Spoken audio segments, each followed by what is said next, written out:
بسم اللہ الرحمن الرحیم۔ ناظرین،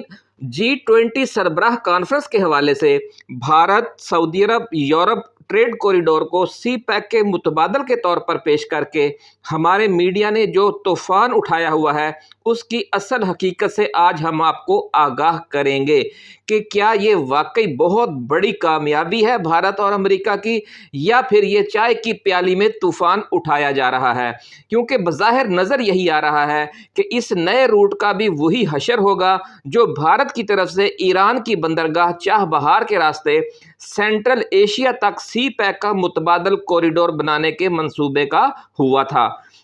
بلکہ یہ نیا پروجیکٹ تو چاہ بہار والے پروجیکٹ سے بھی زیادہ ناقابل عمل ہے۔ بھارت، سعودی عرب، یورپ ٹریڈ کوریڈور پروجیکٹ کا اصل مقصد کیا ہے اور اسے ابتدا میں ہی عالمی تجارتی کمپنیوں اور عالمی جہاز ران کمپنیوں نے ناقابل عمل کیوں قرار دے دیا ہے، اس کی مکمل تفصیل آج کی اس ویڈیو میں پیش کی جائے گی تاکہ ملک میں گمراہ کن پروپیگنڈے کا جو طوفان آیا ہوا ہے اس کی حقیقت سے اہل وطن آگاہ ہو جائیں اور بھارت کی بہت بڑی کامیابی کا جو واویلا کیا جا رہا ہے اس کی اصلیت سامنے آ جائے۔ ناظرین، حقیقت یہ ہے کہ بھارت میں ہونے والی G20 سربراہ کانفرنس کوئی ٹھوس لاہ عمل بنائے بغیر ہی ختم ہو گئی ہے۔ بھارت، سعودی عرب اور یورپ کے درمیان جس نئے ٹریڈ کوریڈور کے لیے بندرگاہوں، ریلوے اور پائپ لائنوں کا جال بچھانے کے اعلانات کیے گئے ہیں انہیں ماہرین نے ناقابل عمل قرار دے دیا ہے اور کہا ہے کہ بار بار سمندر اور خشکی سے گزرنے کی وجہ سے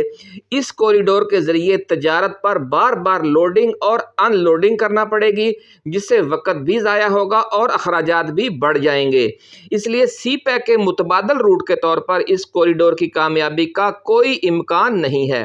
یہ کوریڈور ہے کیا اور کہاں سے شروع ہوگا اور کہاں سے ہوتے ہوئے اپنی منزل مقصود تک پہنچے گا، یہ تمام تفصیلات آپ کے ساتھ شیئر کرنے سے پہلے ہم نئے آنے والے دوستوں سے گزارش کریں گے کہ وہ اس چینل کو سبسکرائب کر کے بیل آئیکن ضرور دبائیں تاکہ ہماری نئی آنے والی ویڈیوز آپ کو بر وقت ملتی رہیں۔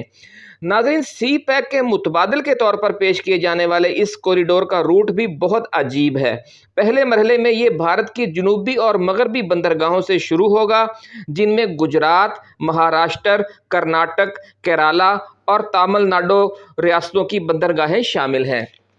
ان میں چنئی، گواب، ممبئی اور کانڈلا کی بندرگاہیں زیادہ اہم ہیں اور ابتدا میں انہی کو مرکزی حیثیت دی جائے گی۔ ان بندرگاہوں سے سامان بحری جہازوں میں پہلے دبئی کی بندرگاہ پہنچے گا اور پھر وہاں سے ریل اور سڑک کے راستے سعودی عرب میں داخل ہوگا۔ سعودی عرب سے یہ مال تجارت اردن میں داخل ہوگا اور پھر اردن سے اسرائیل پہنچے گا اور اسرائیل کی جو بحیرہ روم پر واقع سب سے بڑی بندرگاہ ہے حیفا، وہاں پہنچے گا۔ حیفا میں اس مال تجارت کو پہلے ریل گاڑی اور ٹرالروں سے ان لوڈ کیا جائے گا اور پھر دوبارہ بحری جہازوں پر لادا جائے گا۔ یہی عمل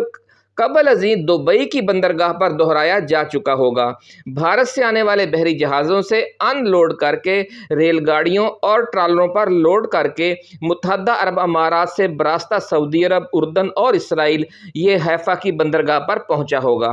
حیفا کی بندرگاہ سے بحری جہازوں میں لاد کر اسے یونان لایا جائے گا اور دوبارہ ان لوڈ کر کے ریل گاڑی اور ٹرالروں کے ذریعے مغربی یورپ کے مختلف ممالک کی طرف روانہ کیا جائے گا۔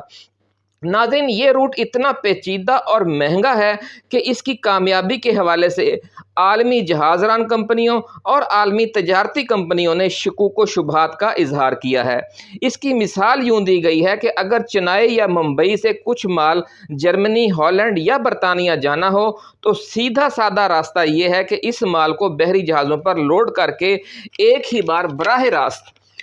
بحیرہ عرب، بحیرہ کلزم، بحیرہ روم اور بحر اوقیانوس کے راستے ان ممالک کی بندرگاہوں تک پہنچا دیا جائے۔ لیکن اگر نئے بھارت یورپ کوریڈور کے ذریعے یہی مال بھجوایا جائے تو درمیانی فاصلے میں صرف 1000، 1500 یا 500-700 کلومیٹر کا فاصلہ پڑے گا، کم پڑے گا، لیکن